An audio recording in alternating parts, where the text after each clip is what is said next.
ಈ ಬೆಳ್ಳುಳ್ಳಿ ಕಬಾಬ್ನ ನೀವೇನಾದರೂ ಒನ್ ಟೈಮ್ ಮನೆಯಲ್ಲಿ ಮಾಡ್ಕೊಂಡ್ಬಿಟ್ರೆ ಪ್ರತಿ ಭಾನುವಾರನೂ ಇದೇ ಬೇಕು ಅಂತೀರಾ, ಅಷ್ಟು ಚೆನ್ನಾಗಿರುತ್ತೆ. ಟೇಸ್ಟಲ್ಲಂತೂ ಯಾವ ಮಾತು ಇಲ್ಲ. ಮತ್ತು ತುಂಬ ಕ್ರಿಸ್ಪಿಯಾಗಿರುತ್ತೆ, ಮೇಲ್ಗಡೆ ಒಳಗಡೆ ಜ್ಯೂಸಿಯಾಗಿರುತ್ತೆ. ತಿನ್ನೋದಕ್ಕಂತೂ ತುಂಬ ಚೆನ್ನಾಗಿರುತ್ತೆ.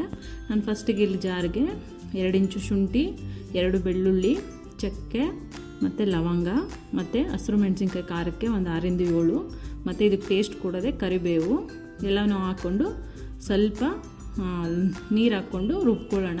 2 ಸ್ಪೂನಷ್ಟು ಕಾರ್ನ್ಫ್ಲೋರು, 1 ಸ್ಪೂನು ಮೈದಾ, 1 ಸ್ಪೂನು ಅಕ್ಕಿ ಹಿಟ್ಟು, 1 ಸ್ಪೂನು ಕಡಲೆ ಹಿಟ್ಟು ಮತ್ತು ಸ್ವಲ್ಪ ಪೆಪ್ಪರ್ ಪೌಡರು 1/4 ಟೇಬಲ್ ಸ್ಪೂನ್ ತೊಗೊಳ್ಳಿ.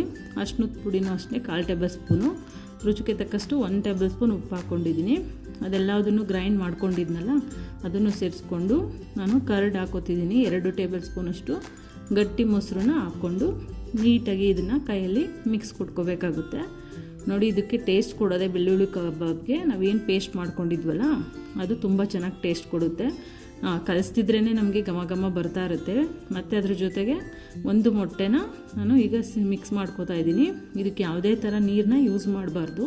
ನೀವು ಪೇಸ್ಟ್ ಮಾಡ್ಕೊಂಡ್ರಲ್ಲ ಅದಕ್ಕೆ ನೀರು ಹಾಕಿಲ್ಲ ಅಂದರೂ ಪರವಾಗಿಲ್ಲ, ಹಂಗೆ ಪೇಸ್ಟ್ ಮಾಡಿಕೊಂಡ್ರೆ ತುಂಬ ಚೆನ್ನಾಗಿರುತ್ತೆ. ನಾನು 1 kg ಚಿಕನ್ನ ತೊಗೊಂಡಿದ್ದೀನಿ. ಅದನ್ನು ಕೂಡ ಈಗ ಚಿಕನ್ನ ಸೇರಿಸ್ಕೊಳ್ಳೋಣ. ನಿಮಗೆ ತುಂಬ ದಪ್ಪ ಪೀಸ್ ಬೇಕಂದರೆ ದಪ್ಪಗೆ ಕಟ್ ಮಾಡ್ಕೊಳ್ಳಿ, ಇಲ್ಲ ತುಂಬ ಚಿಕ್ಕ ಬೇಕಂದರೆ ನಾನು ಮೀಡಿಯಮ್ ಸೈಜಲ್ಲಿ ಕಟ್ ಮಾಡ್ಕೊಂಡಿದ್ದೀನಿ. ನೋಡಿ, ಈಗ ಅದನ್ನೆಲ್ಲ ನೀಟಾಗಿ ಖಾರದ ಜೊತೆ ಕೈಯಲ್ಲೇ ಮಿಕ್ಸ್ ಮಾಡ್ಕೊಳ್ಳೋಣ. ಈ ಥರ ಎಲ್ಲ ನೀಟಾಗಿ ಮಿಕ್ಸ್ ಆದಮೇಲೆ ಒಂದು ಅರ್ಧ ಗಂಟೆ ಅದು ನೀಟಾಗಿ ಮ್ಯಾರಿನೇಟ್ ಆಗಬೇಕು. ಅದು ಅಷ್ಟರಲ್ಲಿ ಮ್ಯಾರಿನೇಟ್ ಆಗಿಲಿ. ನಾನೊಂದು ಅರ್ಧ ಗಂಟೆ ಆದಮೇಲೆ ಈಗ ಒಂದು ಕಡಾಯಿನ ಇಟ್ಕೊಂಡು ಎಣ್ಣೆನ ಬಿಟ್ಕೊತಾ ಇದ್ದೀನಿ. ಎಣ್ಣೆ ಎಲ್ಲ ನೀಟಾಗಿ ಚೆನ್ನಾಗಿ ಕಾಯಬೇಕು. ಚೆನ್ನಾಗಿ ಕಾದ್ಮೇಲೆ ನೀವು ಕಬಾಬೀಗ ಒಂದು ಅರ್ಧ ಗಂಟೆ ಮ್ಯಾರಿನೇಟ್ ಆಗಿತ್ತಲ್ಲ ಅದು ನೀಟಾಗಿ ಈಗ ಒಂದು ಕಡೆಯಿಂದ ಹಾಕೋಬೇಕಾಗುತ್ತೆ. ದೂರನೇ ಹಾಕೋಬೇಡಿ, ಒಂದಕ್ಕೊಂದು ಅಂಟ್ಕೋಬಾರ್ದು. ಆ ಥರ ನೋಡಿಕೊಂಡು ಹಾಕ್ಕೊಳ್ಳಿ. ನೋಡಿ ಎಷ್ಟು ಗ್ರೀನಾಗಿ ಕಾಣ್ತಿದೆ ಅಲ್ವಾ. ಬೆಂದಮೇಲೆ ಇದು ಕಲರ್ ಚೇಂಜ್ ಆಗುತ್ತೆ ನಿಮಗೆ, ಆವಾಗ ನಿಮಗೆ ಬೆಂದಿದೆ ಅಂತ ಗೊತ್ತಾಗುತ್ತೆ.